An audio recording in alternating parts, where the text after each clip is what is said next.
Well, with that, welcome. I'm Anna Tragesser. I'm Program Manager at Indy Arts Council.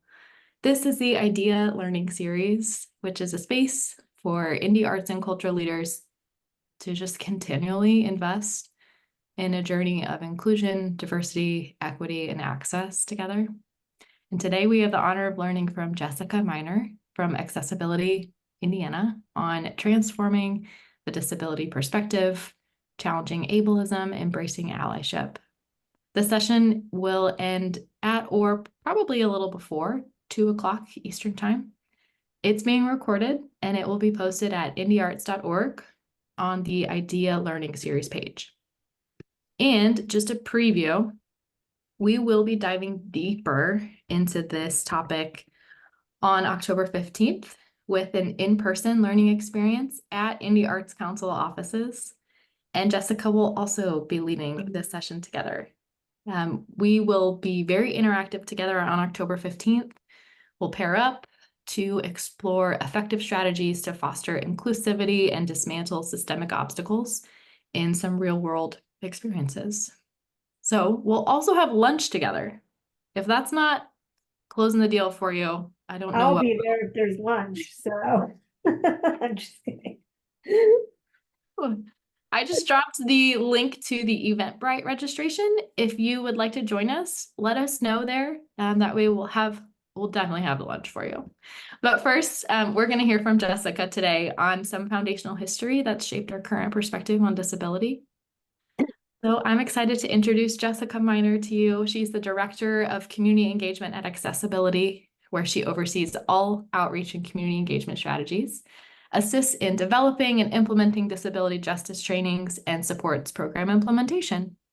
An Indiana native, she loves working with the broader Indianapolis community and building long-lasting relationships, informing others as to why inclusion matters.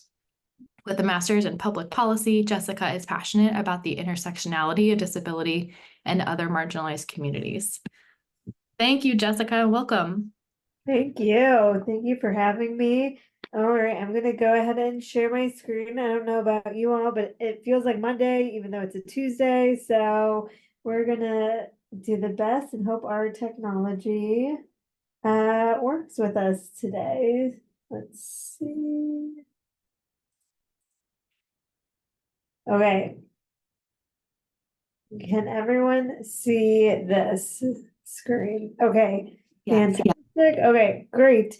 So today we are going to talk about transforming the disability perspective, and kind of think about and process through the disability history and how we can shift our perspective, into kind of a more inclusive society. So as already mentioned, I'm Jessica Miner, she, her pronouns, Director of Community Engagement.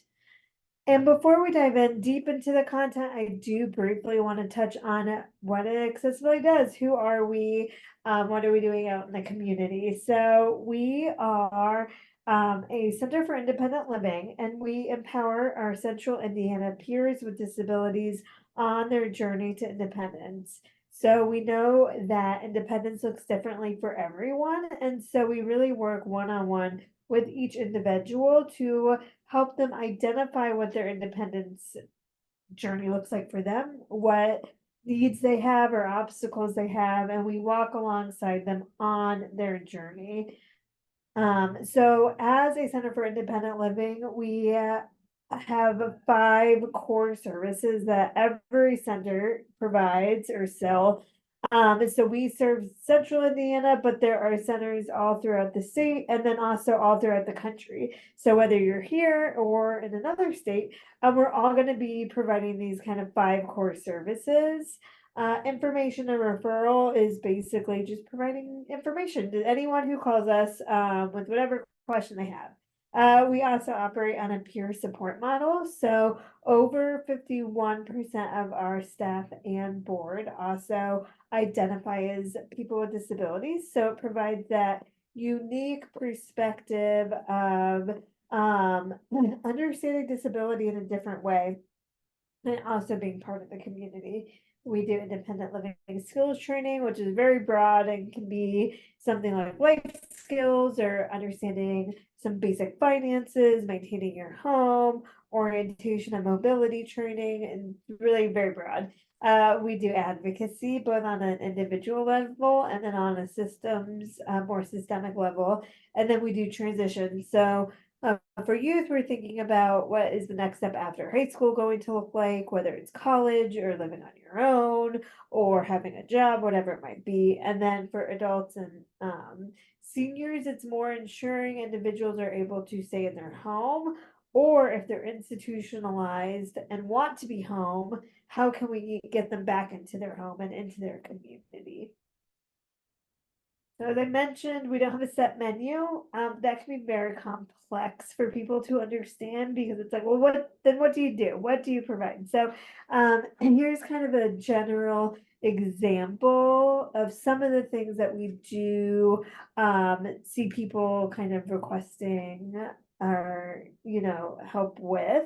So it could be some basic home modifications, like sometimes a ramp or a handrail really is the difference between feeling safe in your home and not feeling safe in your home. We can help you understand your social security benefits or how to apply for social security, working on reasonable accommodations with employers, providing assistive technology. These are all just very general things that we might help with, but a lot of times things that we see and work with individuals on.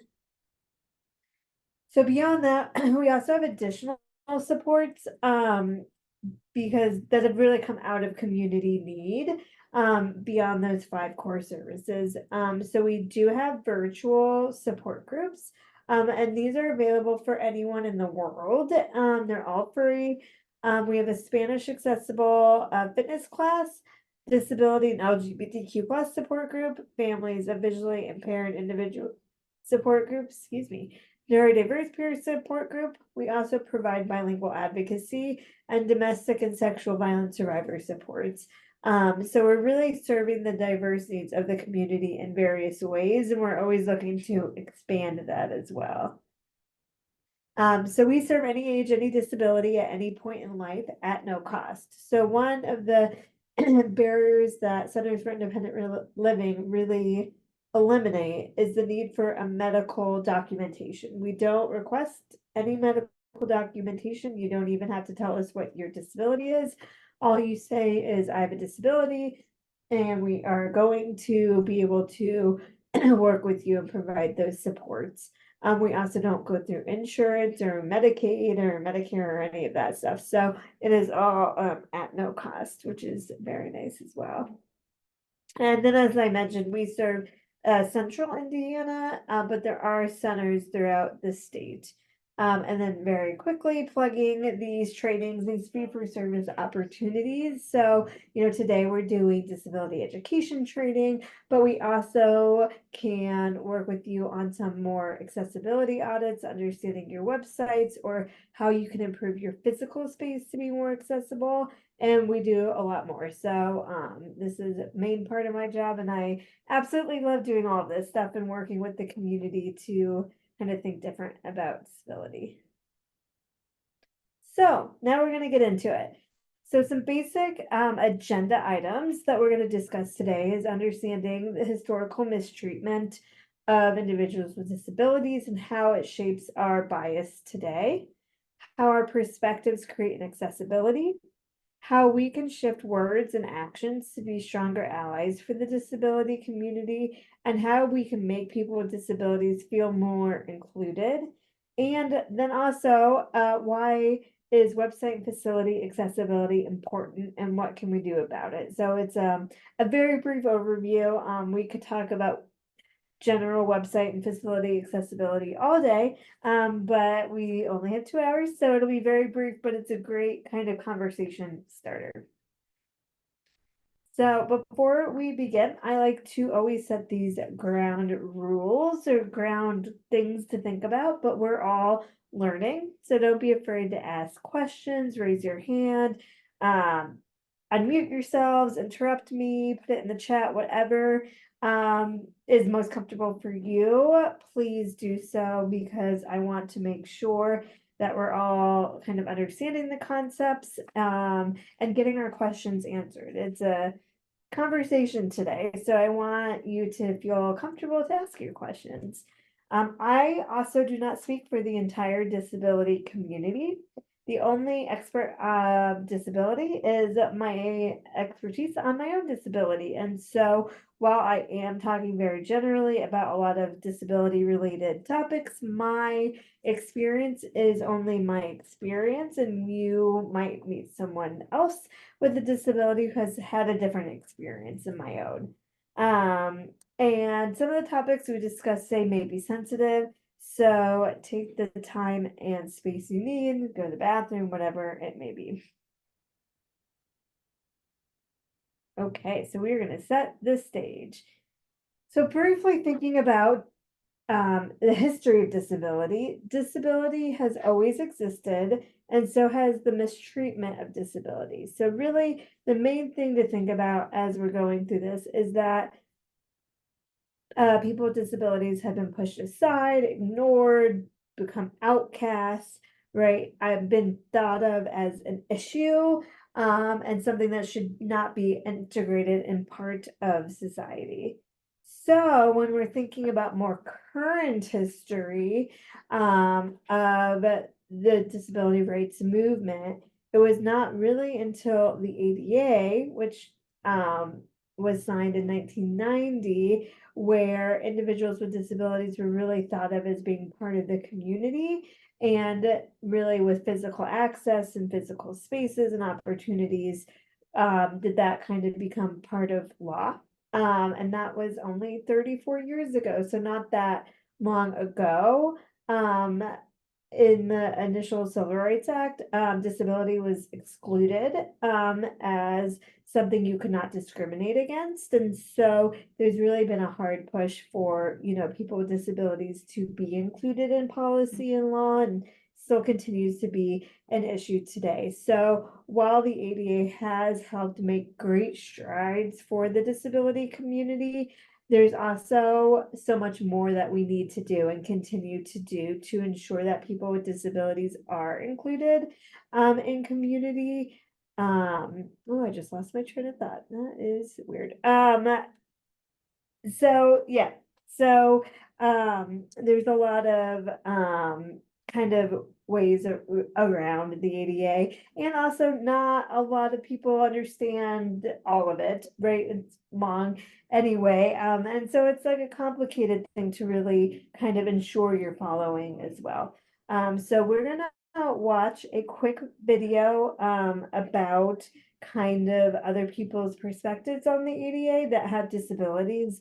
This is from the 25th anniversary, so it's getting outdated now, but these people are wonderful disability advocates, and they really talk about how the ADA has made an impact. And then I'm going to ask for your reactions. So if you have thoughts or reactions as you're watching this video, be prepared to share them.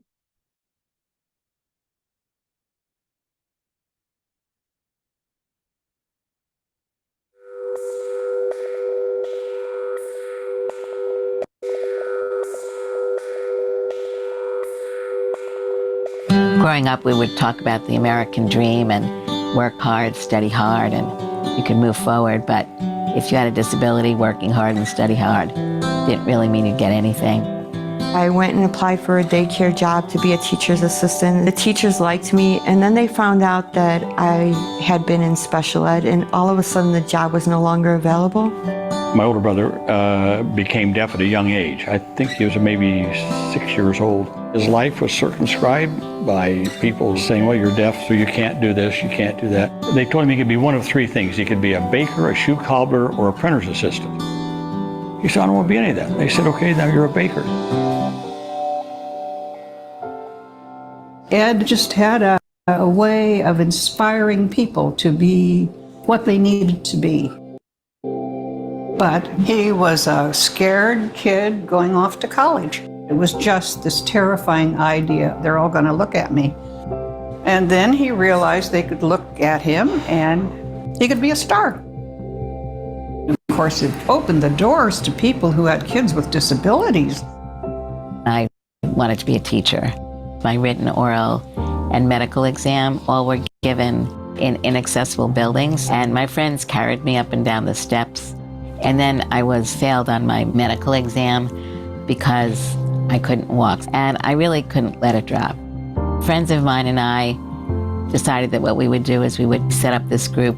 I got a flyer in Braille, which I'd never received before. It said something like, "Fight for your civil rights." That was really the beginning of advocacy. I never knew that there was such thing as, being proud of being a disabled person. It was everybody really beginning to demand respect and the right to be able to do with their life what other people do and don't have to think about. This one person said to me one day, we got left out. I said, left out of what? He said, the Civil Rights Act. You can't discriminate against people of color or women or sex or national origin, but disability, perfectly legal. I became aware then of a movement to have a broad civil rights bill to cover all people with disabilities. We had this wonderful point in time when we had the President of the United States strongly in back of it. We will not tolerate discrimination in America. I now lift my pen to sign this Americans with Disability Act and say, let the shameful wall of exclusion finally come tumbling down. The biggest impact of ADA has been the change in the physical environment. Everything from curb cups to widened doors to seating in theaters. Buses are accessible. It means that people can actually get to their job. There's consciousness around accessible restrooms and hotel room doors. It has spawned a whole bunch of new technology. Portable respirators came out, motorized wheelchairs came out. Technology has transformed the lives of deaf individuals like myself. For those with intellectual developmental disabilities, technology is what allows them to participate. People with disabilities can work and can be a part of their community. You're seeing people with physical disabilities actually coming out to play high school sports. I gained a real understanding of the ADA and what it symbolized. We have the right to do everything and anything that we want, and it's because of the ADA. If my brother were alive today, I think now he would think that more people like him now have a better shake, more fair shake.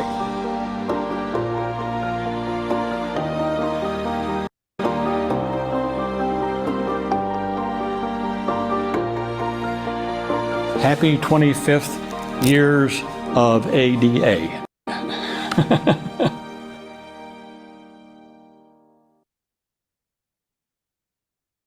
Okay.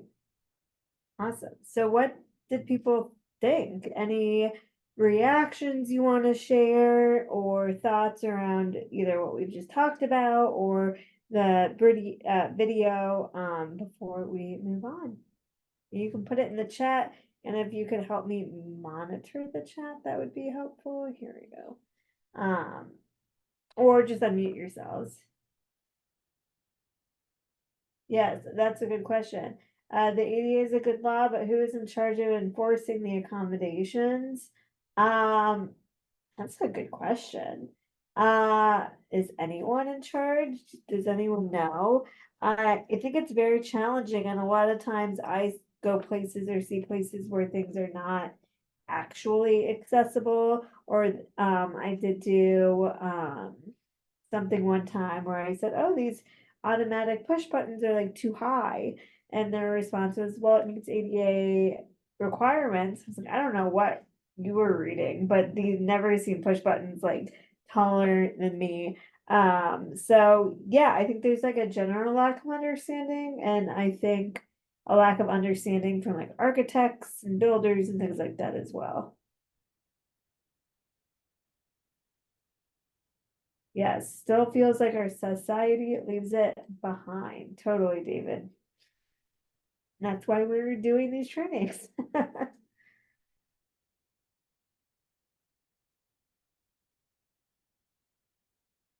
Let's see, I found in my personal life that you can complain to the EEOC and they will do an investigation, but they do not do any enforcement. The individual has to sue. Interesting.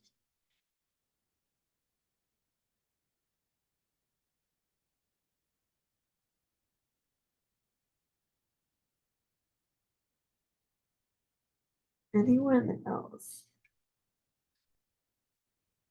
Yeah, that's true. The video makes it seem like everything is okay with the ADA, but it's not enough. Yeah, totally true. Yes, that video is very happy.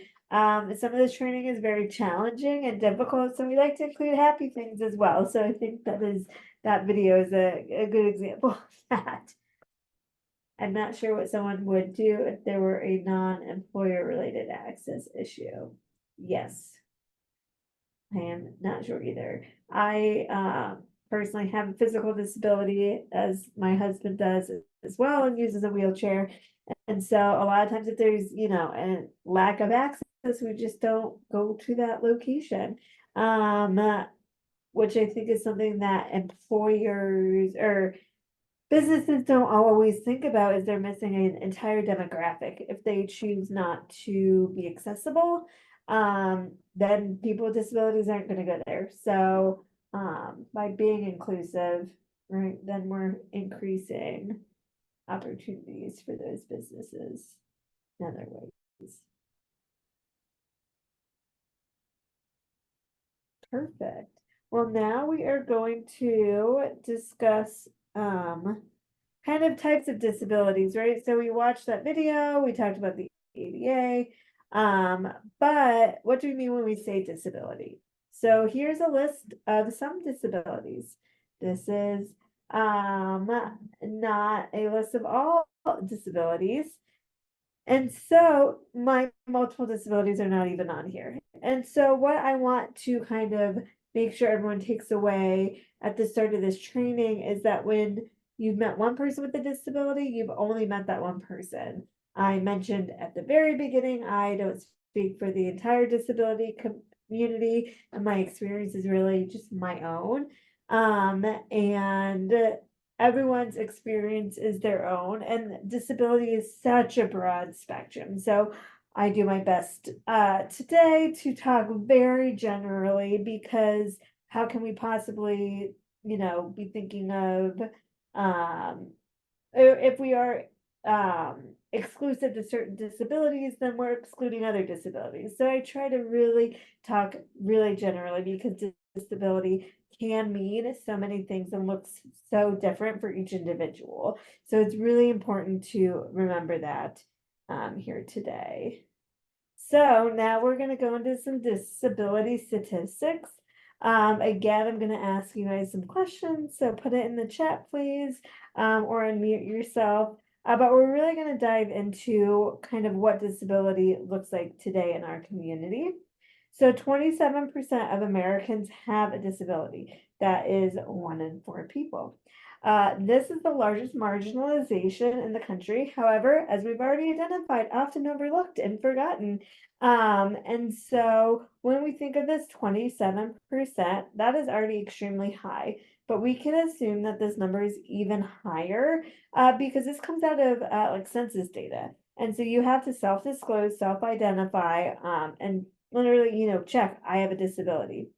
Some people might not choose to do that because either they maybe are afraid to identify as having a disability because of fear of discrimination or bias, or maybe they themselves don't feel like they have a disability even though they do. There's so many reasons behind why this number could be larger, but it definitely and most certainly is.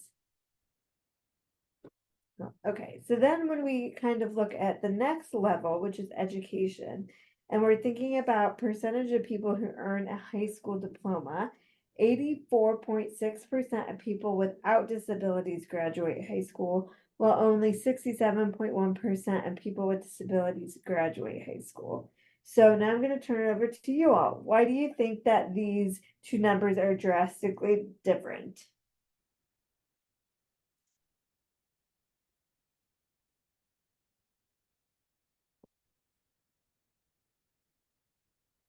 Lack of accommodations, absolutely. Both physical accommodations in like the high school, but then also things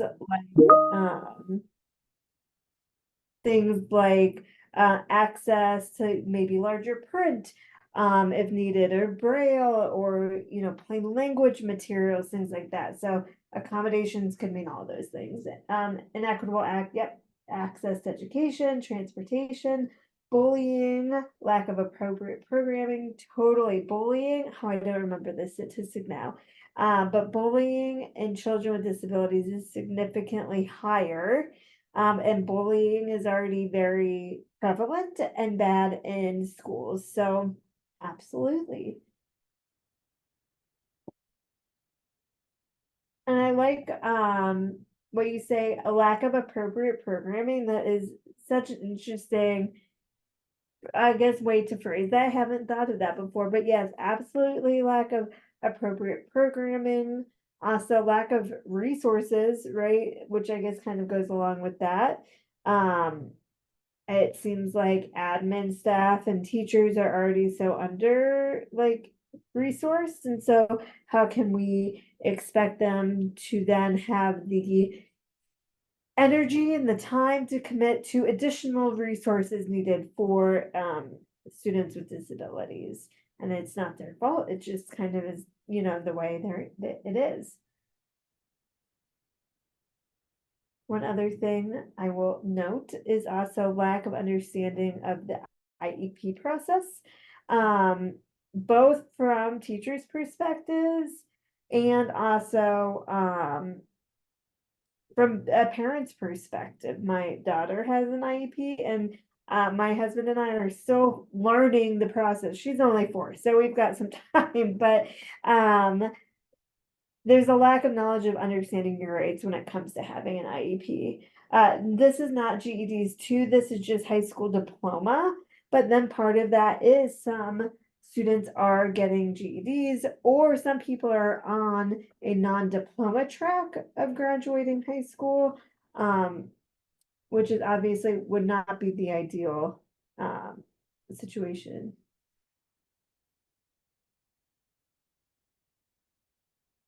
But I don't know the GED rate, and that would be very interesting to know.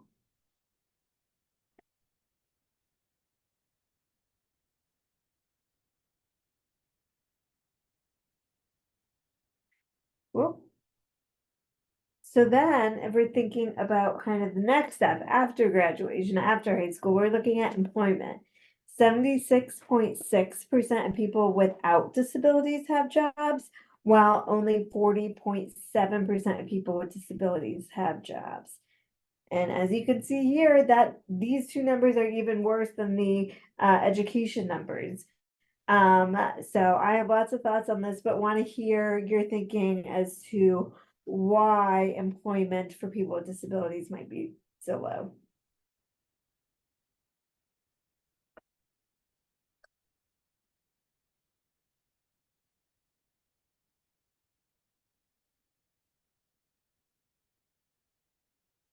Yep, lack of accommodations, lack of employers understanding what accommodations mean, how they work, and knowing that reasonable accommodations are often not that expensive. Sometimes it's just an office supply, or something, way simpler.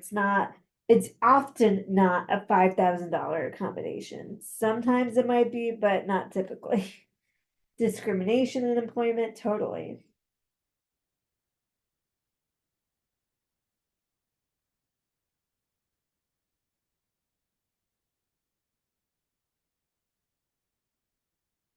Assuming people can't do something because they might not be able to do it the way you can. Love that. I mean, awful, but yes, correct.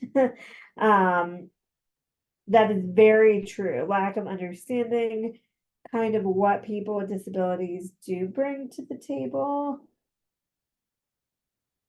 Yes, cases where a disabled person themselves, since they won't be able to find suitable employment, totally. I think, oftentimes people with disabilities hear you can't so often that it then becomes ingrained into them, and then it trickles over to kind of their employment opportunities, and just as a society, and this is something I talk about often when I'm doing stuff like employment panels and things like that, is that we should expect and strive for creating employment opportunities for people that are careers.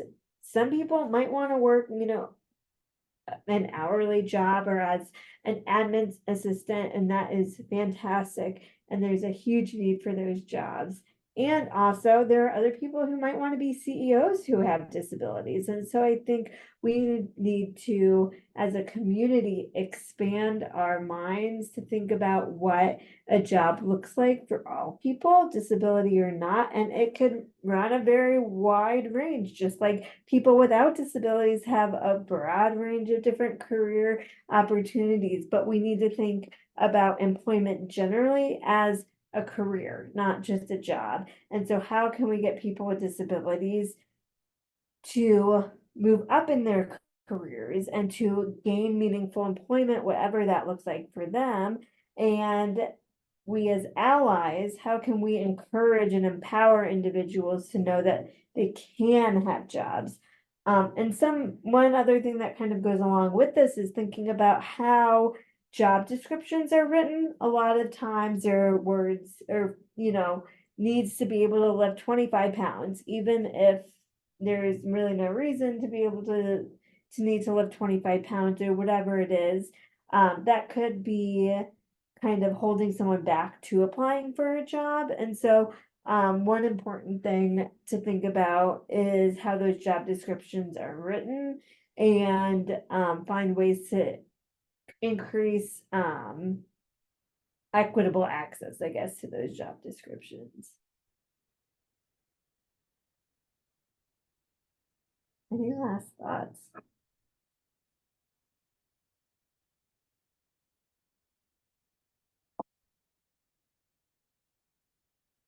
So now we're going to move to cost. So total medical expenditures for adults with disabilities is 6 times higher than the amount for people without disabilities. This one is the one that I feel so passionately about, because if you can't get a job because maybe you don't have a high school diploma, or that you have a high school diploma, but careers often require college degrees and beyond. How can you afford to then pay for basic living needs? So things like durable medical equipment or accessible vans or specialists or any of these things add up to this additional cost that people are seeing. Are there any other things you're seeing or you can think of that might kind of be part of this additional cost that people are experiencing?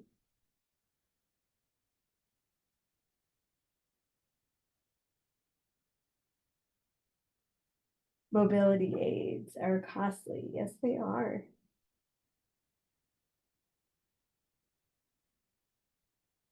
And some things like wheelchairs, I think insurance will only approve every, maybe it's 6 years-ish. And so you really better make sure that your wheelchair is going to last for 6 years. And I can tell you that sometimes that is quite the task. My husband's wheelchair, before he got a new one, was on his last leg, falling apart. He could not even travel with it because he was so nervous that because of the state it was in, it was going to break even more easily than the risk of traveling already adds on to using a wheelchair. So yes, costly for sure. Any other thoughts?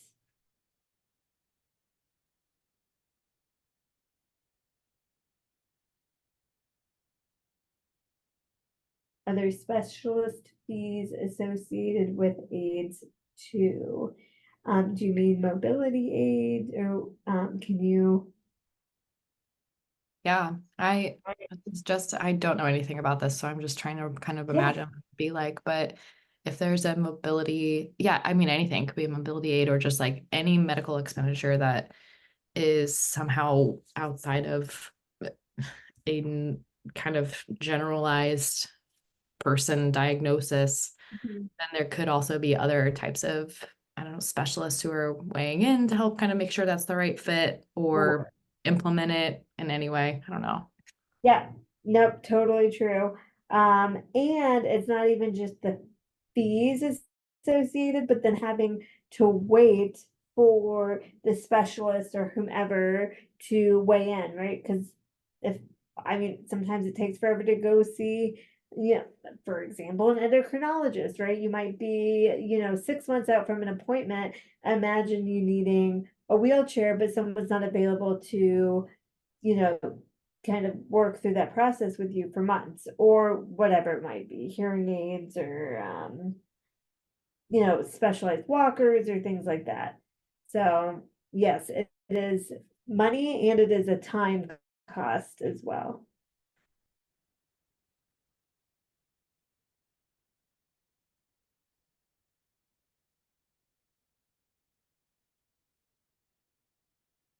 Okay, so now I have this video. This is a more recent video.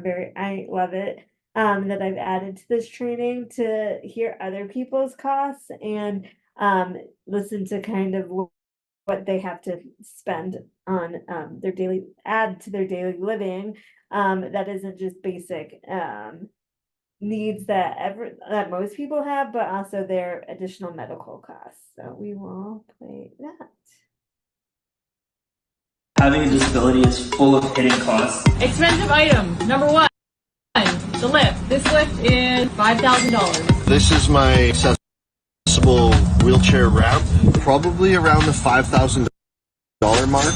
And then just to even move around, my wheelchair costs $12,000. I bought it 9 years ago and it cost me just under $6,000. Now this wheelchair is a minimum of $10,000. This chair is worth about 20 grand. I showed you the scooter. When I bought it, it was about 3 grand. And I think now that same model is running you anywhere between $4,000 and $5,000. When I was testing out chairs at the hospital, I actually ended up breaking one of them and I snapped off the brake and that cost the hospital $700 for one break. Monthly supply of catheters, $800. For sure, catheters.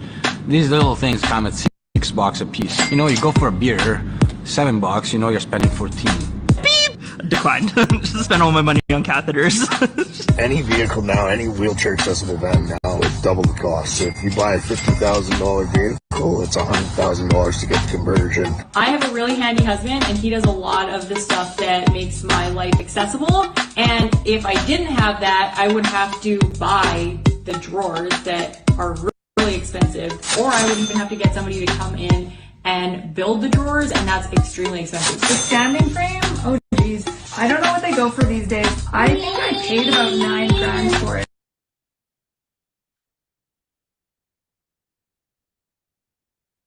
Okay, thoughts on that video? I think it's the catheters comment. It always cracks me up. But any thoughts on kind of what you heard from other people?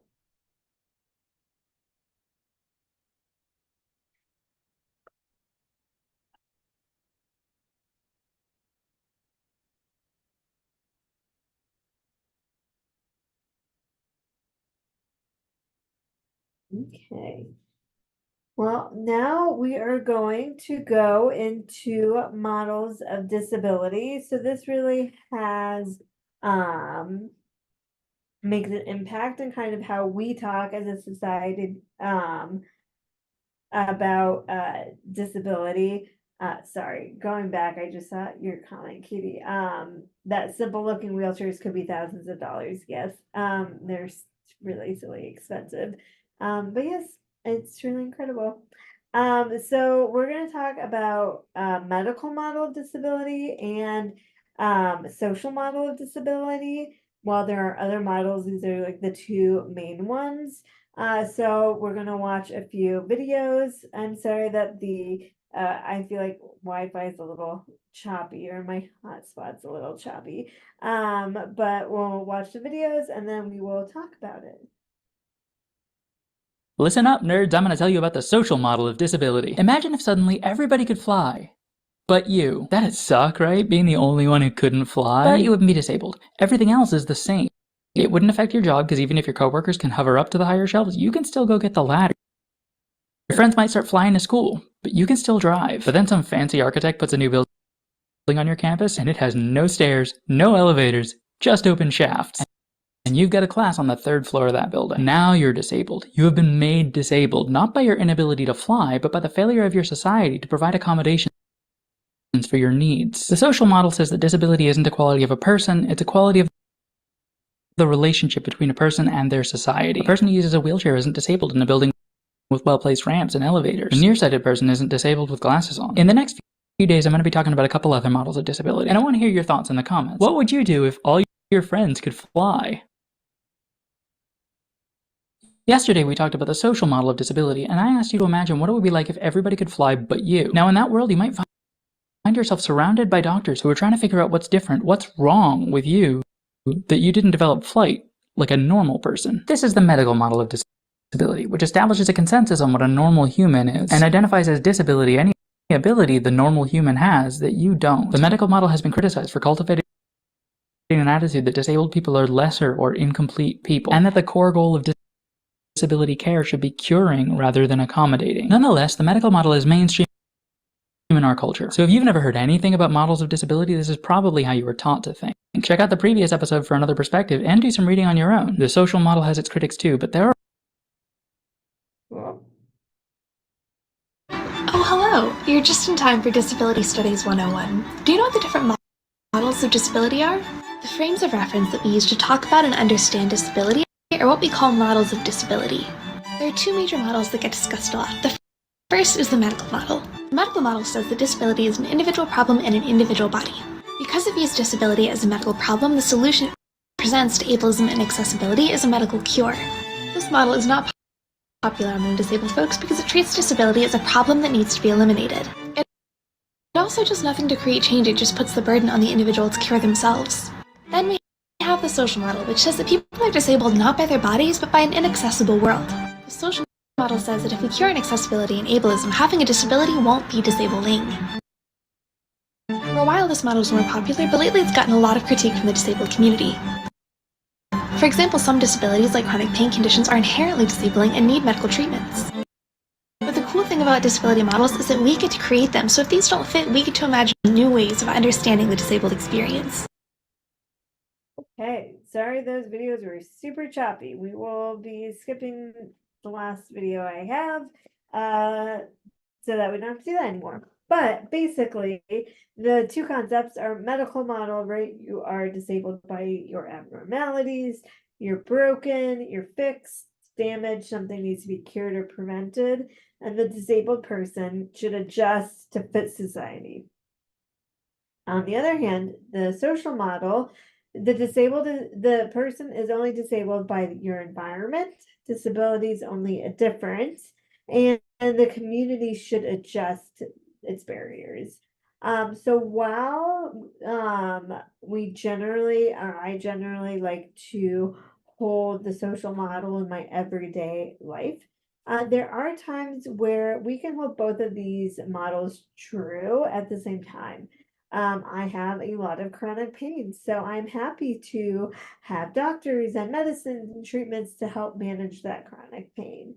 But in my day-to-day life, I am kind of living by a social model perspective. So I will share kind of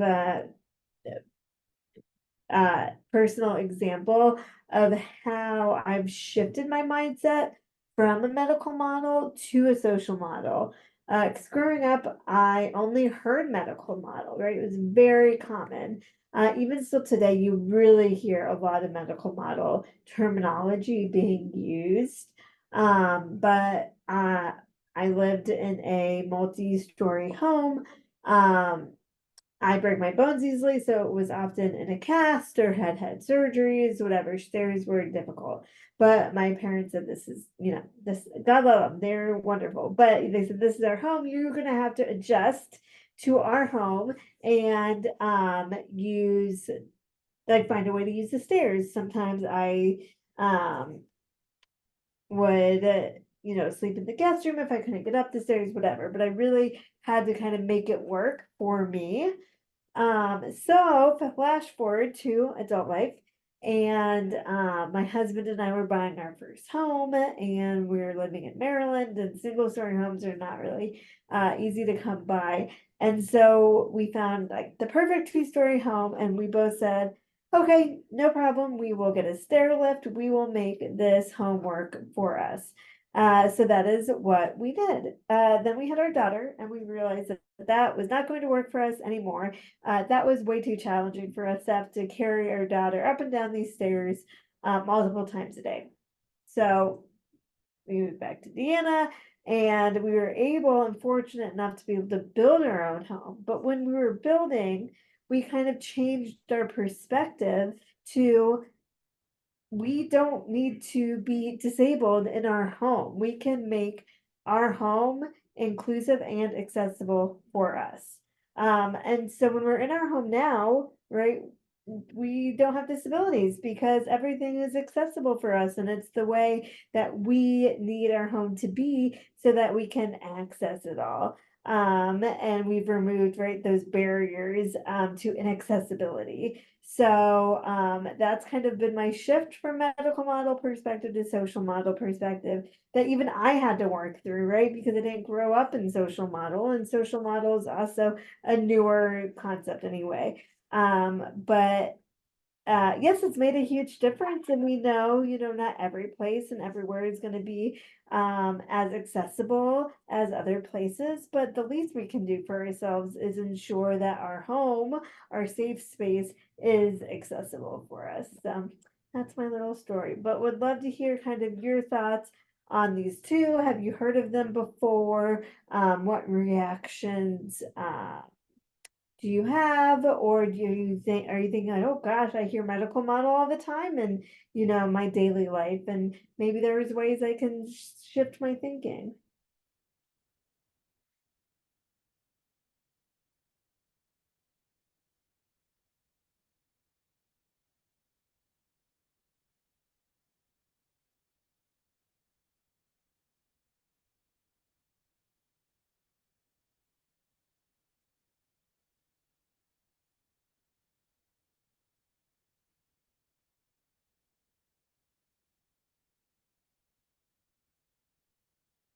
Are these two models completely new concepts?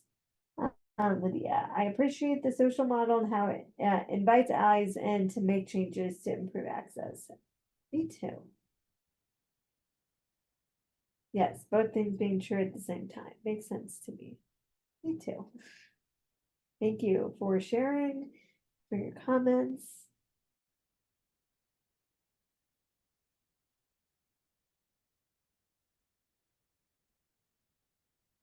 Yep, social model opens my vision. Thank you, Bonnie. Absolutely, right? And it's a shift. It's it's an important way to think, and it can be challenging, especially when you never thought that way before. But yes, definitely can open your eyes and open society into a way of thinking about disability differently than we have in the past.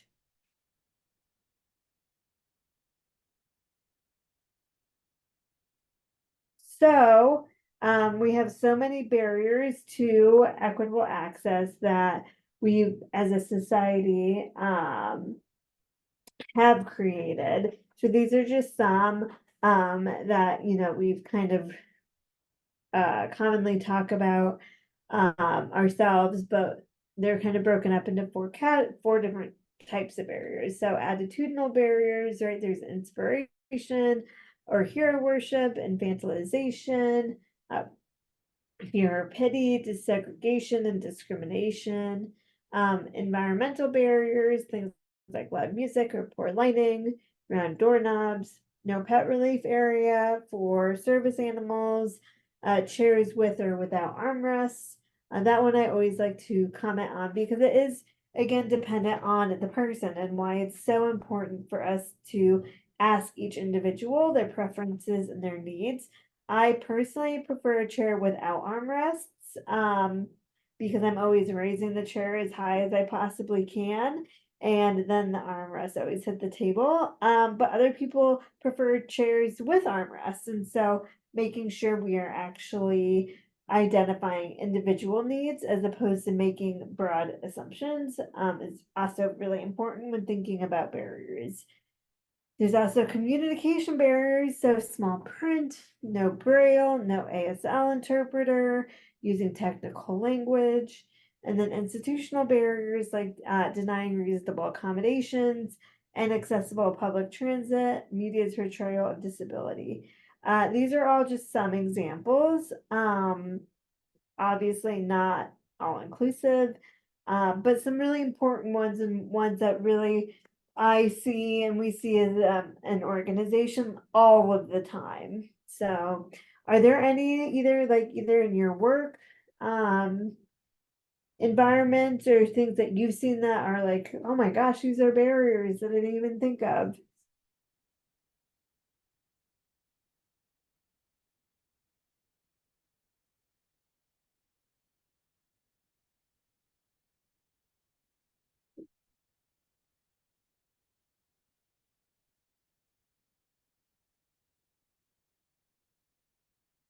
I know one other one is I like to bring up is the no ASL interpreter. We have someone on our staff who uses ASL and is deaf.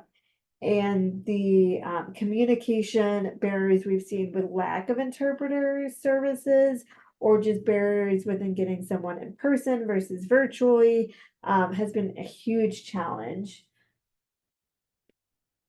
Let me see here. We have addressed many of the communication barriers, but hadn't thought of technical language. Yeah, a lot of people don't think of the technical language aspect, but plain language is definitely so important to use. And I think even us as an organization is still working on that as well. But definitely important to be able to increase communication. Automatic doors don't stay open long enough. That is correct. You are very correct on that one, Maggie. High cost for admission for arts events can be a barrier, not having people to make accommodation requests to. Totally. That is a great point. And I love the not having people to make accommodation requests too. I've been working with some organizations on that, and they're always asking, well, what do we do to make our places more accessible? And I'm like, well, it also depends, right, on the person, but the best place to start is ensuring that your websites have a place for people to reach out to a place where people can go to ask their accommodation questions, but then also have a dedicated person on staff, educated on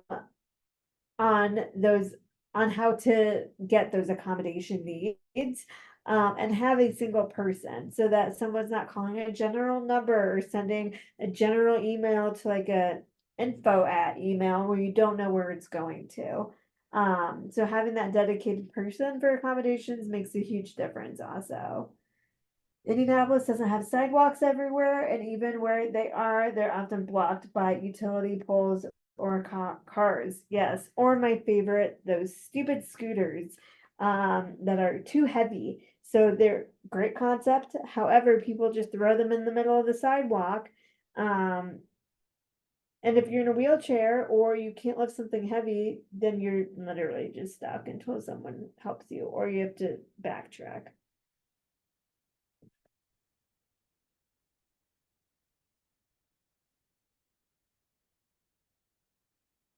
Thank you for coming, Bonnie and Andrea. Have a great 1:00 meeting.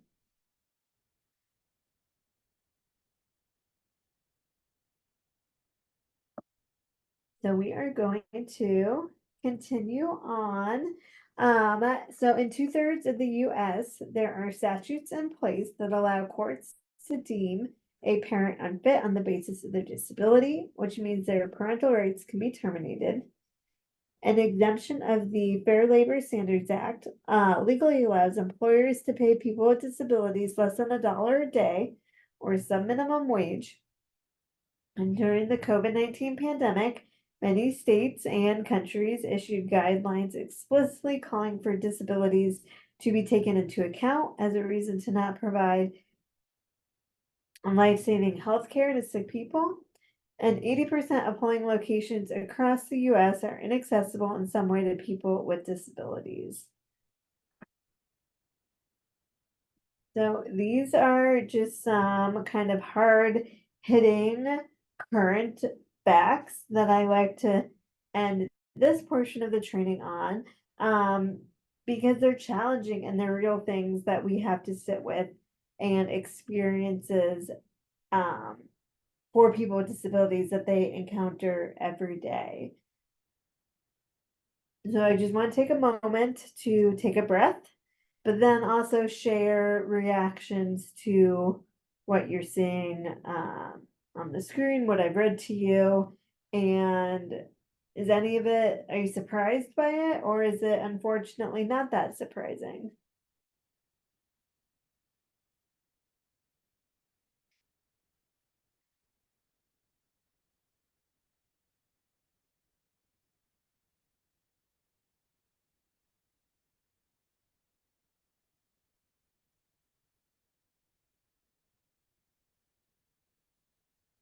Appalled and not surprised, and appalled again. Yep. Hi, Jessica. I think it's not surprising, but I definitely think it's perspective broadening. So, none of it comes as a surprise, but it certainly has made me think a little deeper and broader about some of these issues and, you know, where I guess I see them and experience and witness them in life. Yeah.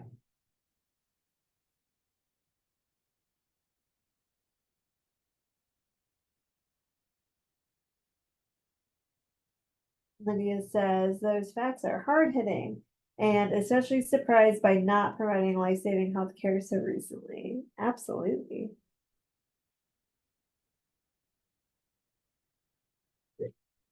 The one that I often hear as well, or the reactions that I often hear too, are people are like, can't even vote to make these changes because you can't access polling places in some way. And so, yes, isn't that kind of ironic, I suppose, but not really.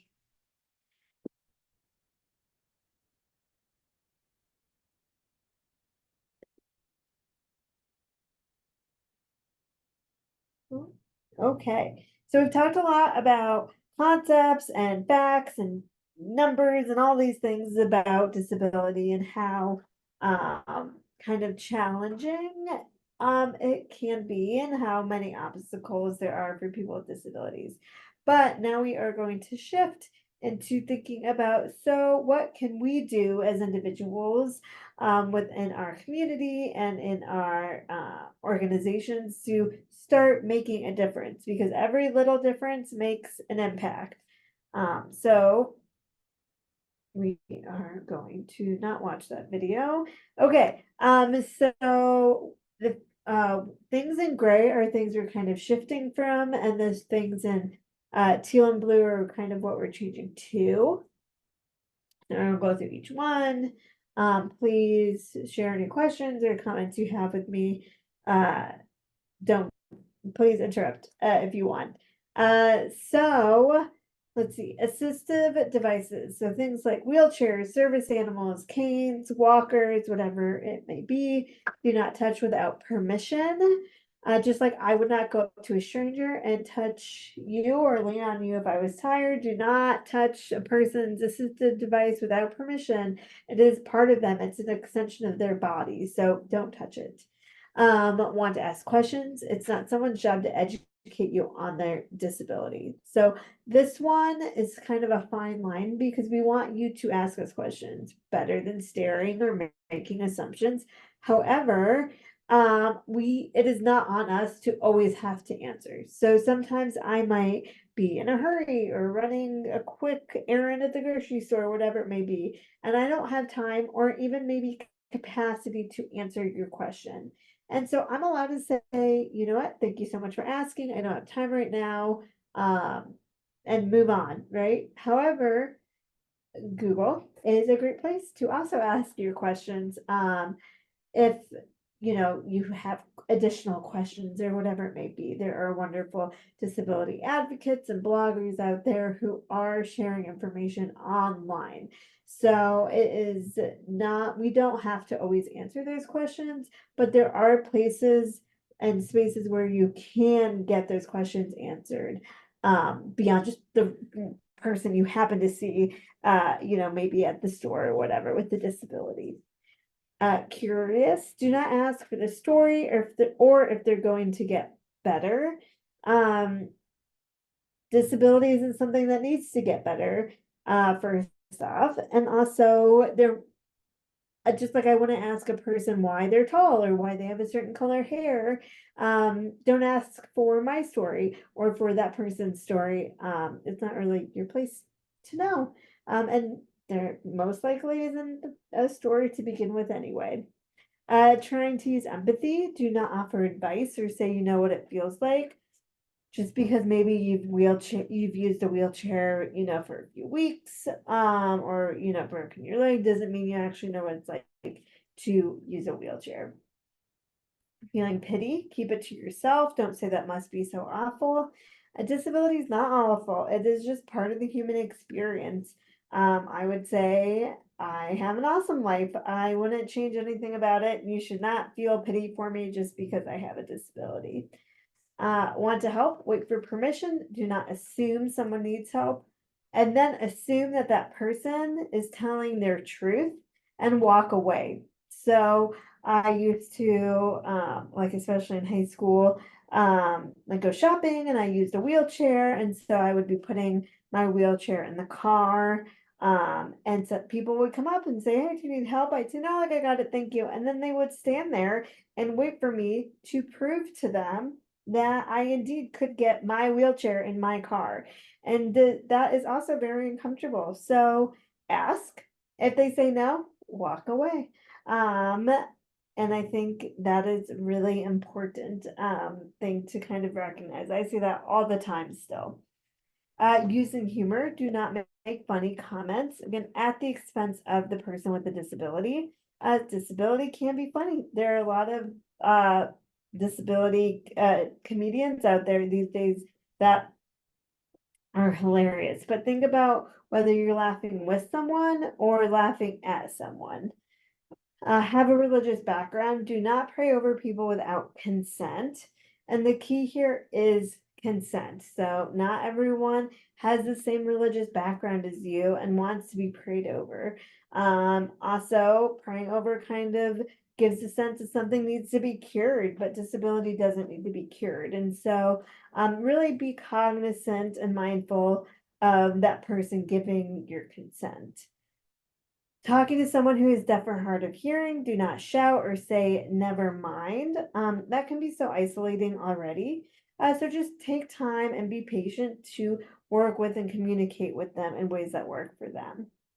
And then feeling inspired, think about why. Is the root an assumption of inability? Just because someone with a disability gets asked to prom does not mean that is inspiring, because people get asked to prom all the time. Just because they have a disability doesn't make them, isn't a reason to feel inspired. So really think about what is making you feel that way. And then we just have a few more. So staring or avoiding looking, don't stare, don't look away, like just be normal. Treat a person with a disability normal, as you would with everyone else that you see out and about. Deciding if someone looks disabled or not, don't assume disability status, especially with something like parking spaces. Many people have invisible disabilities where you can't necessarily see, but that does not take away their right to need accommodations and things like that. Infantilization, don't change your tone of voice or slow your speech. Talk to a person with a disability as you would anyone else, whatever their age is. Using accessible stalls or parking, don't use accessible amenities if you don't need them. But also wouldn't it be nice if there's just more of them? Things like accessible stalls and bathrooms always make me so agitated because when I'm by myself, and I'm not using a wheelchair, I personally do not need an accessible stall, but the accessible stalls are the only ones that fit a stroller also and a toddler and an adult. And so, there's more reasons to have accessible stalls or larger stalls than just for, wheelchairs or people who need grab bars. So that would be nice if we could advocate for more of those. Longer responses or pauses, be patient, don't try to assume what someone is going to say. And someone assuming someone, excuse me, who is nonverbal cannot communicate, ask the person their communication method and seek alternatives. So both of these kind of go along with communication access and really taking the time and being patient to find a way to communicate with people. There are so many ways to communicate these days and so much assistive technology to be able to do that in different ways. And so just take the time to learn and communicate. Talking to someone in a power chair, pull up a chair to be eye level, don't lean down or squat. However, ask the person their preference. I am not a chair, but I am 4 feet tall, and would much prefer you laying down and squat, as opposed to talking a foot and a half above me. And that is my preference, but that's not everyone. So, ideally pulling up a chair is best. However, ask the person their preference. And then avoid euphemisms. So things like slow down, speed racer, you got a license for that thing. Silly phrases like that. Like just don't say them, avoid them. I cannot tell you the number of times people have said that to me when I was using my wheelchair or say that to my husband. And it's just like, what reaction are you trying to get from it? It is very uncomfortable. We wouldn't say that to someone who is just walking. And so we shouldn't say that to someone who is using their wheelchair to get around. So just think about the words that you say and the impact and meaning behind them. So we always talk about the golden rule, right? Which is treat others as you would want to be treated. But instead, let's shift our mindset to the platinum rule, or treating others as they would want to be treated, because every person wants to be treated differently and we should be willing and open to do so. So any thoughts on kind of the behaviors aspect before we go through the language?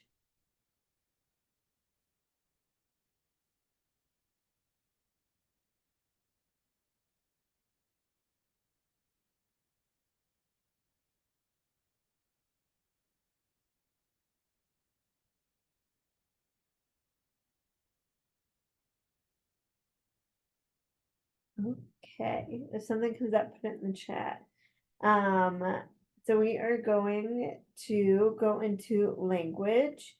So kind of similar concept, but relating to the words we use and not our behaviors.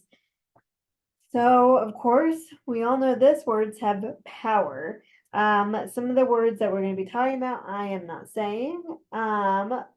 And we're going to talk about kind of instead the words that we should be using. So we're not using the word handicap anymore. We are just claiming disability. We are claiming our disability power, and we are just saying what it is, which is disability.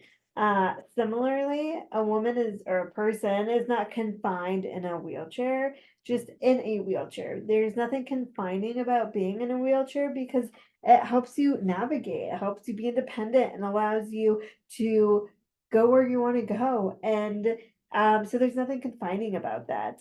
So it's just person in a wheelchair. Whoops. Alrighty. So as I mentioned, I'm not saying all these words. Some of them I will. We'll just go with it. But same concept, stuff in gray we're not saying, stuff in blue and teal we are. So we're just naming the disability, right? So physical disability or paraplegia, cerebral palsy, intellectual disability, whatever it might be, we are just saying what it is. We're saying deaf person or hard of hearing. We are not using normal people or able-bodied because what is normal? Everyone has unique qualities about them. There is no standard of normal. So we're just saying people without disabilities. And no one is able-bodied completely. Everyone has something going on. And so it's best just to say people without disabilities. Has or had a disability. We're saying, again, accessible parking, accessible seating.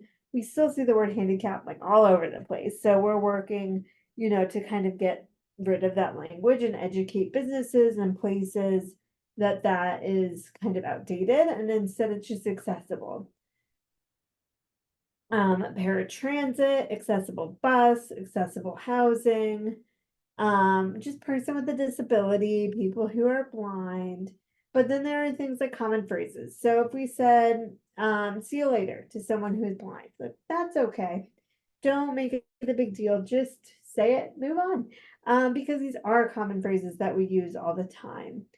We used to have an intern that was blind, and my colleague said, see you later to her. And then she goes, oh gosh, I'm so sorry. And our intern said, it's not a big deal. Like, it's okay. I don't take offense to it. So, making things not a big deal is also extremely important. You can acknowledge it and like just move on. And then words relating to neurodiversity specifically. So we're not saying the R word anymore. Might seem like common sense. However, I have heard it several times in the past few months. So still needs to be said. We are not using that word anymore. And then things like differently abled, twice exceptional, handicapable, right? These are all kind of euphemisms to just say what it is, which is either neurodiverse or a disability. We need to claim and educate our peers and empower our children to be comfortable with their disability, to understand their disability, and to express their needs relating to it. So we're just saying what that disability is. Words like special needs, we are trying to work away from. So, right, it's hard because in schools, especially, you hear, special needs or there's special education and things like that. But we're really working to move away from it because that makes it sound, those words make it sound like certain people have special needs and everyone else's needs are the same.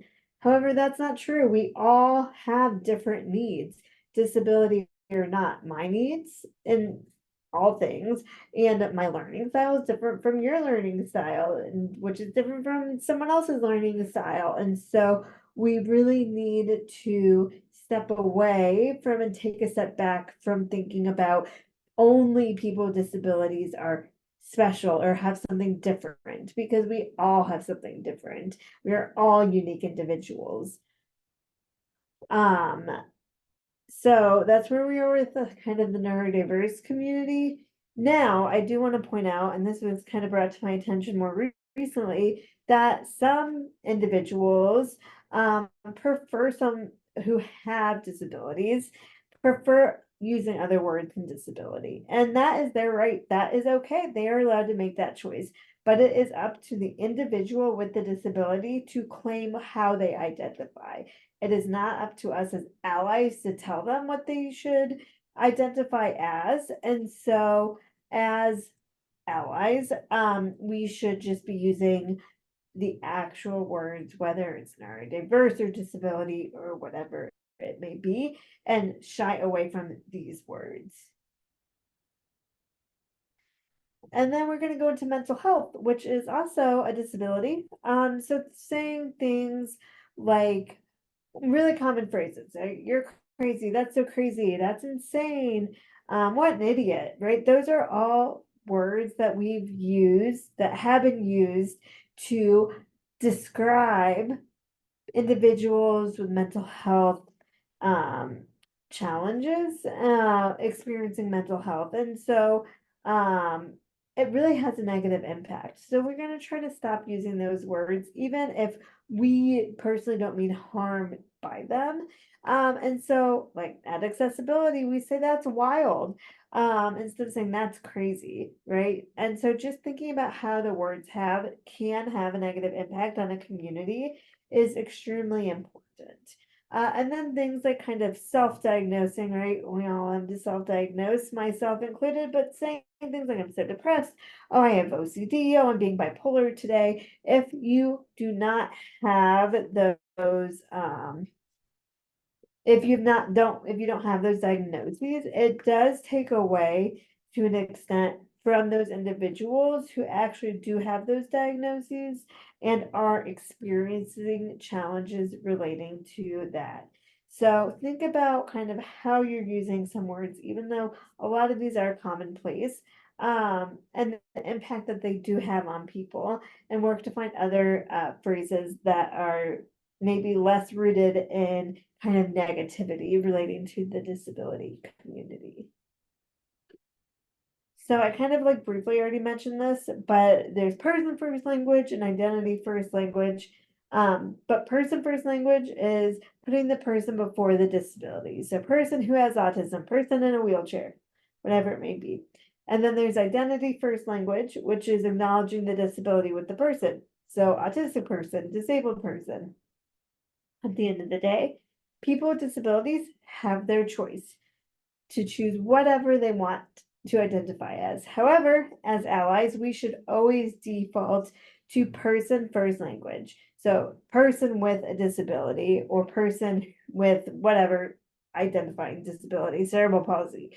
That as allies is what we are going to use until that person tells us they have a different preference. I myself typically prefer person first language. However, we'll sometimes switch back and forth. And that is my preference, but that does not mean it is everyone's preference. So I am going to pause. I feel like I just talked a whole lot and want to open it up and see if there are any questions. Oh, you have a meeting at 1:30. Thank you for coming, Katie and Anna.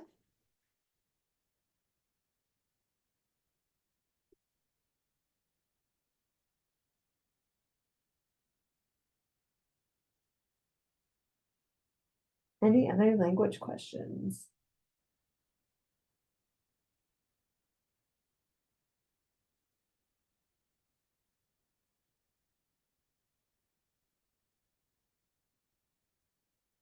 So now we're going to quickly talk about universal design and what it means. So it's a design, if you haven't heard of it, that's usable by all people to the greatest extent possible without need for adaptation or specialized design. So really, when we're thinking about universal design, it is a way for everyone to access everything equitably and without adaptations, right? Which is stated here. So if we think about it, a ramp does not harm anyone or create barriers for anyone, but stairs do.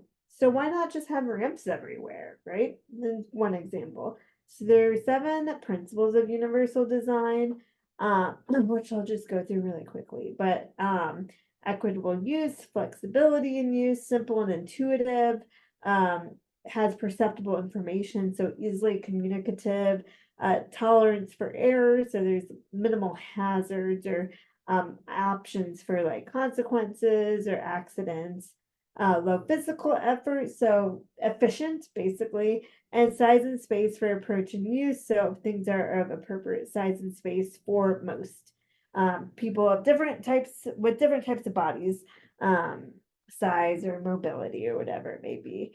So this is a concept that we're really, trying to educate and work towards, especially when building new buildings and working with architects and things like that. When you make things equitable from the get-go, it is way more easier than trying to change things that have already been built. While yes, we do need to do that, when so many new buildings are being created and things like that, if we use this concept to help design it, then it creates access for everyone. So what are some things we can do about thinking about universal design, but then also equitable access in general is one of the key things and things that I hear all the time is, well, what about our website? So here are some ways you can think about making websites more accessible, because a lot of times that is the first place people go.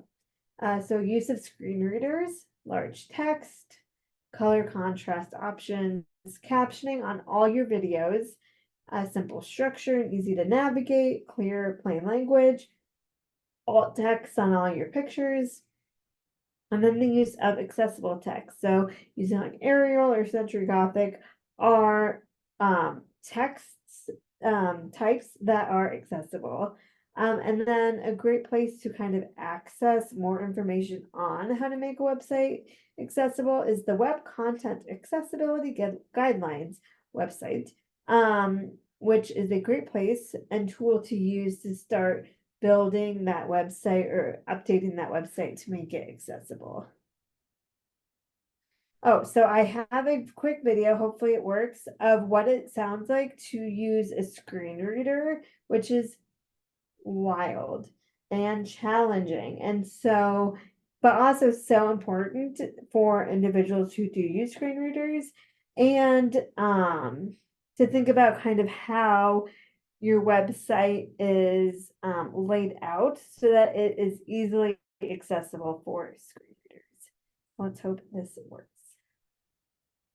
Screen reader example. This is an example of the JAWS screen reader. A screen reader is an assistive technology that takes text like the document you see on your screen and reads it aloud as you can hear in this example. Learn more. Visit link https://webaim.org/techniques/screenreader/number. How to learn more about how screen readers read content. Things to consider. Was that long link a little annoying to listen to? Definitely. That's why instead of the full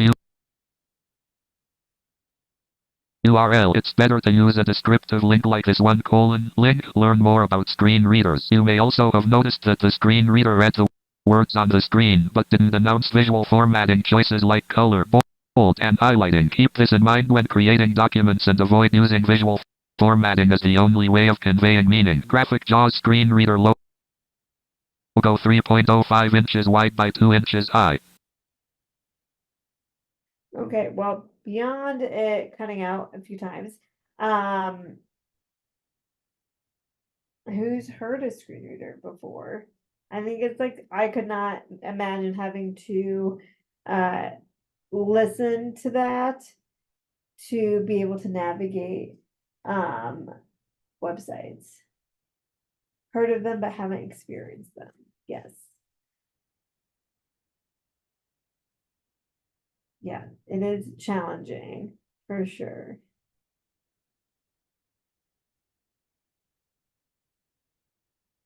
Especially if you're not used to it, obviously.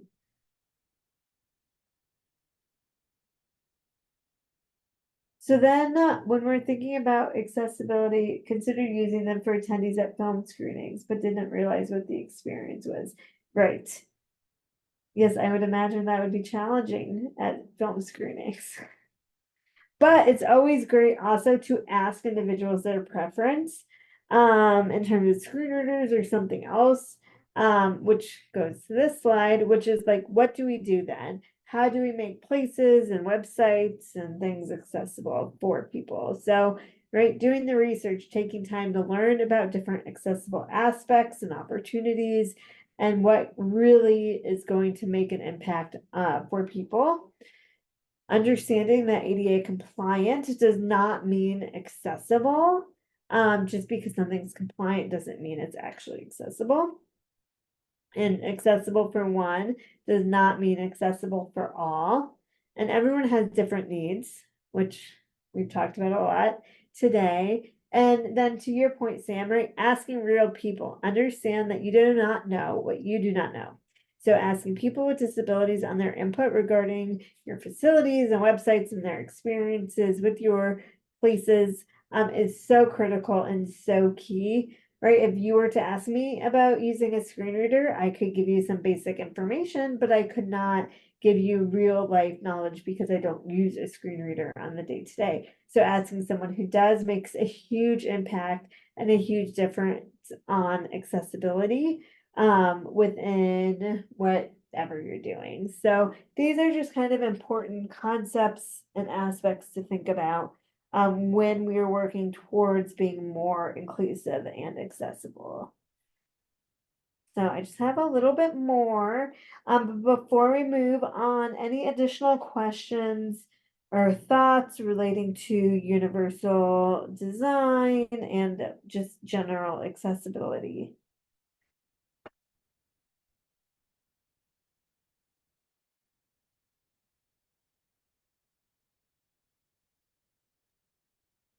I appreciate those principles because at first I'm like hearing, I'm vaguely familiar with universal design. And of course, like the point is let's be continuously curious as we learn more about everything in the world and people. And so I appreciate those principles that continue to ask questions well. Absolutely.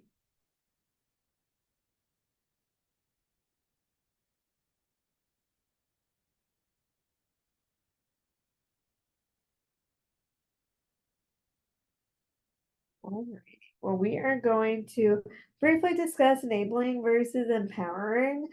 Seems like an easy concept, right? Enabling is doing something for another individual they can do themselves. Empowering is having individuals reclaim their authority and power to do something for themselves.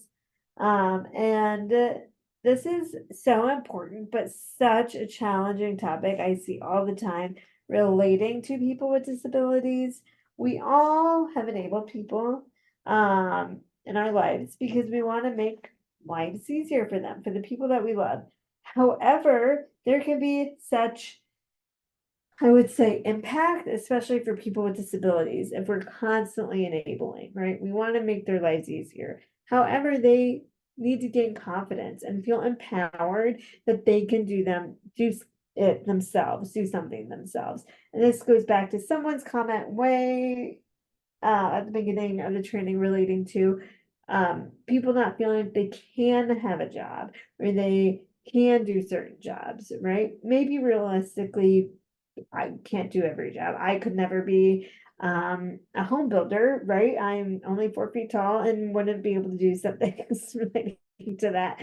However, I am empowered because I know there's so many other things I want to do, and that is what I focused my career on. So, right, it is so important to feel empowered and have individuals surrounding you, empowering you, and giving you that confidence as opposed to thinking you can't do anything for yourself because that's not true. And there's ways in which communities and individuals can work together to be empowered while also receiving the supports that they need to do so.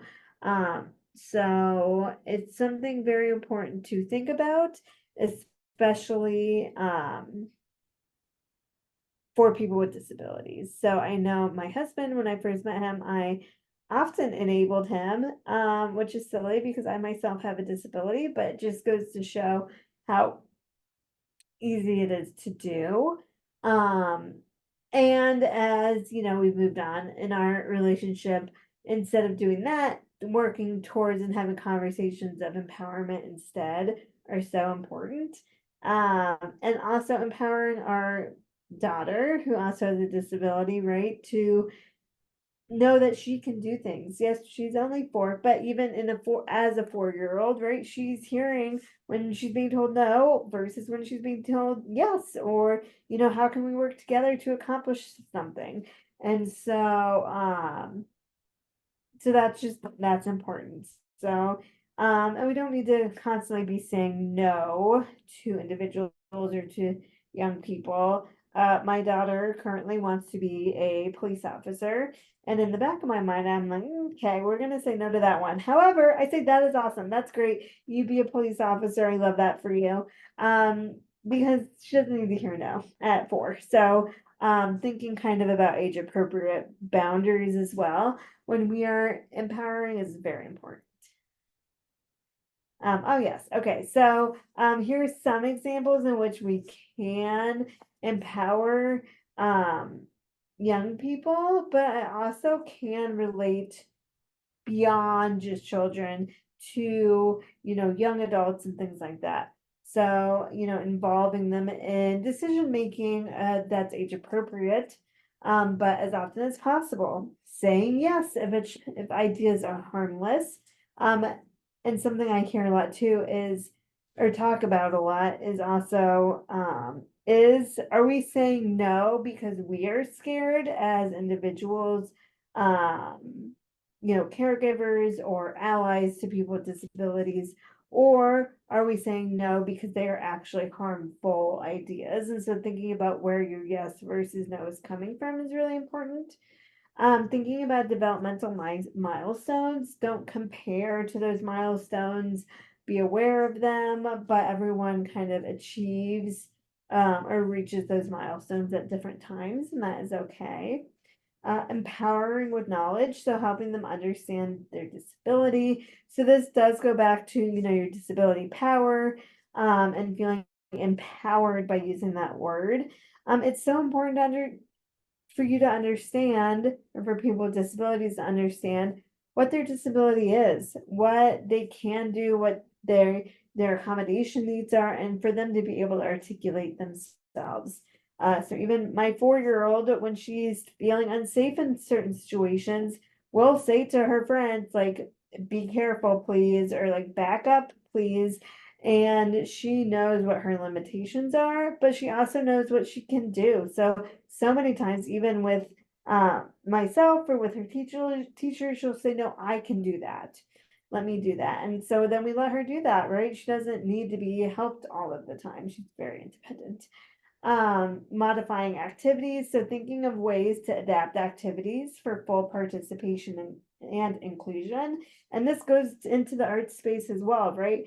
Creating a separate opportunity that is extremely different is not the same as adapting an activity or an opportunity for inclusion. So our goal is always inclusion and participation for everyone, kind of at the same or similar level. Accept failure. Be comfortable with failure. It's part of growth. Everyone fails, disability or not. And then remove the word can't. So don't tell people they can't. Encourage them to try. People with disabilities, again, hear the word no all the time. So let's try to remove those negative types of words and instead reframe things, or just focus on encouragement. And one last little section here related to spoon theory. But before we talk about spoon theory, any questions or thoughts relating to empowerment or empowering?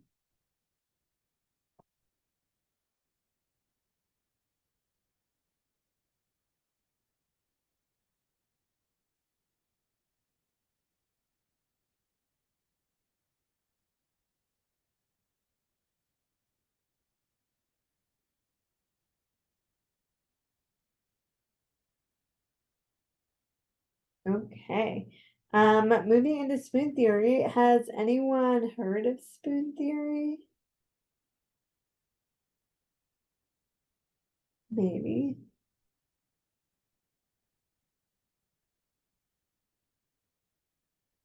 All right, well, we have one last video. Hopefully we can get through without it skipping too much, and then we'll talk about it. Why am I sitting in front of a bunch of spoons? I'm going to talk a bit about spoon theory, which is a theory put forth by Christine Mazzanderino about living with chronic illnesses and later adapted for people living with mental illnesses. So healthy people have the luxury of not having to allocate their energy throughout the day and picking and choosing when to use it, whereas people with chronic illnesses and mental illnesses don't get that luxury.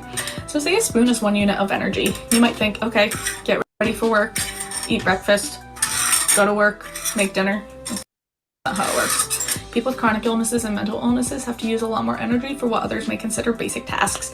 So getting ready for work can look like waking up and getting out of bed, taking your meds, showering, making breakfast, washing the dishes, packing your lunch, making sure you have everything before you leave, driving to work. You're not even at work and you're already down to 4 spoons. And if you have to borrow spoons from the next day, You're starting the next day with even less spoons. People with chronic illnesses aren't lazy, they aren't unmotivated, they're trying to make do with the limited amount of energy they have. So I love spoon theory. It is a way to really talk about and communicate your energy needs. I use this at home, I use this at work, I use it all the time. So someone without, a chronic disability or a disability might take one spoon to get ready, eat breakfast, get out the door, and go to work. For me, sometimes I take 4 or 5 spoons to really get, by the time I'm to work, right, I've already used half of my spoons for the day. And so it's a way to communicate kind of your needs day to day, and it can change day to day. If I sleep poorly one night, then I've already used up at least 1 or 2 spoons from that. And so I'm working with less spoons in the day. And so it's also a great way to think about what kind of life hacks, I like to call them, can I use today to help not be negative spoons by the time my day is over or I go to bed. So a lot of times that is doing DoorDash or going out to eat, or skipping some like house cleaning for the day or for the week or whatever it might be. Not driving as much when I don't have to, taking time to really relax and find ways that help me recharge. Sometimes it's not doing my hair, because sometimes that is more challenging than other days. And so it's really thinking about ways that I can use my energy most efficiently each day.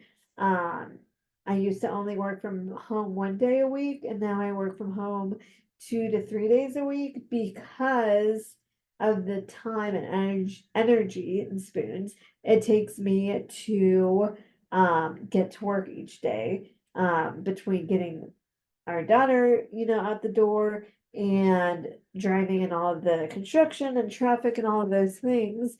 It just became very challenging, and all I had to say was like spoons, and my work was like, okay, got it, no problem, don't worry about it. And so, we found kind of a compromise with that. But yes, I love spoon theory. I think it's fantastic. So, I would love to hear if you guys use spoon theory. I know, Nikki, you said you've heard of it, you love it. Or have you used spoon theory? A lot of people say, oh, I've used this, I just had never known what it was called.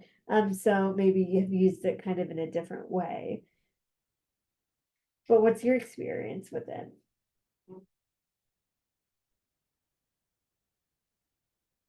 Yeah, I mean, I first heard about it when I took your training last year, 2 years, I don't know.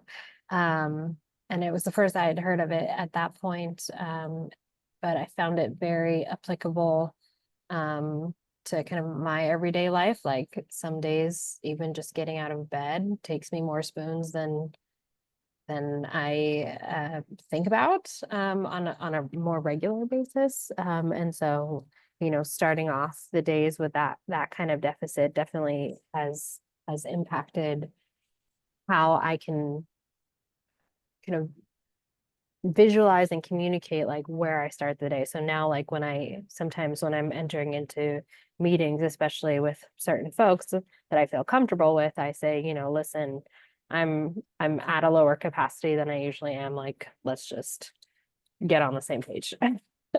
Totally. Love that. Lydia says, I haven't heard of this, but it's very useful and a good tool for communicating with others. Totally.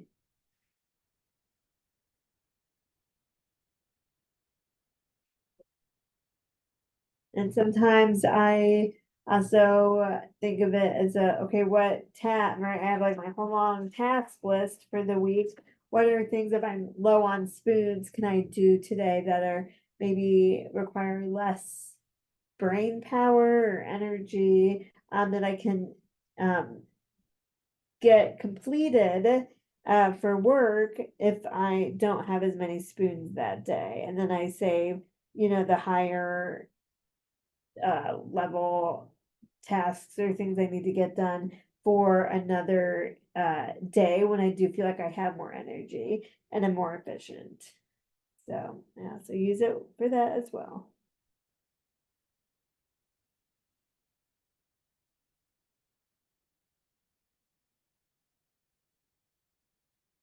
Awesome.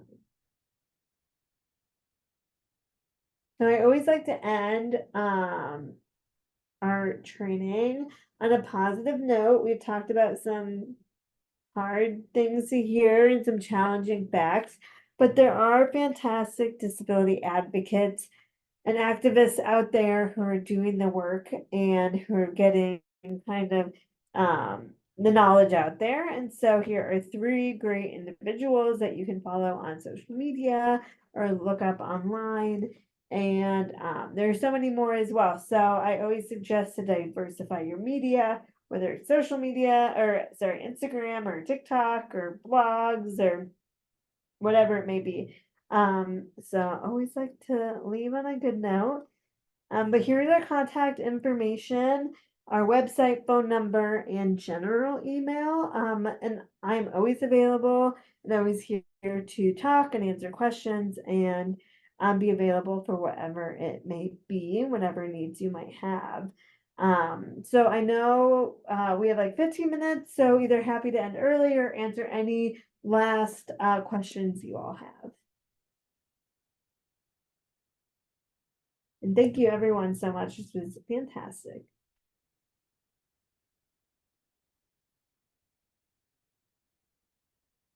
You are welcome, Lydia.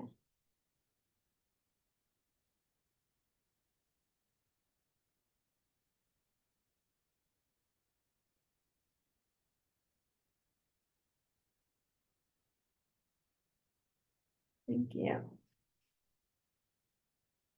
Thank you, Jessica. I know as we're kind of winding down, would you like to share anything about our October 15th session together and what that might be like? Yeah. So we call it our parent share, but basically we're going to get into small groups, whether it's 2 of you or a few of you, and you'll be given kind of a systemic topic to research, to think about. So some examples are healthcare, transportation. We're going to include one on the arts, communication access, and you're going to have an opportunity to find information on your topic from the perspective of a person with a disability. And then we're going to have a discussion on it and kind of see how everything intersects and connects with each other and talk about what barriers currently exist and how we can work to eliminate some of those barriers. It's very fun. I always enjoy it. I really appreciate those. Like, I feel like I'm getting my homework done in class, kind of, but like you, it's like very tangible, very, like, yes, you're sitting there kind of holding my hands through it in a way, just beginning absolutely. to get us off the ground. So thank you for that format. Absolutely.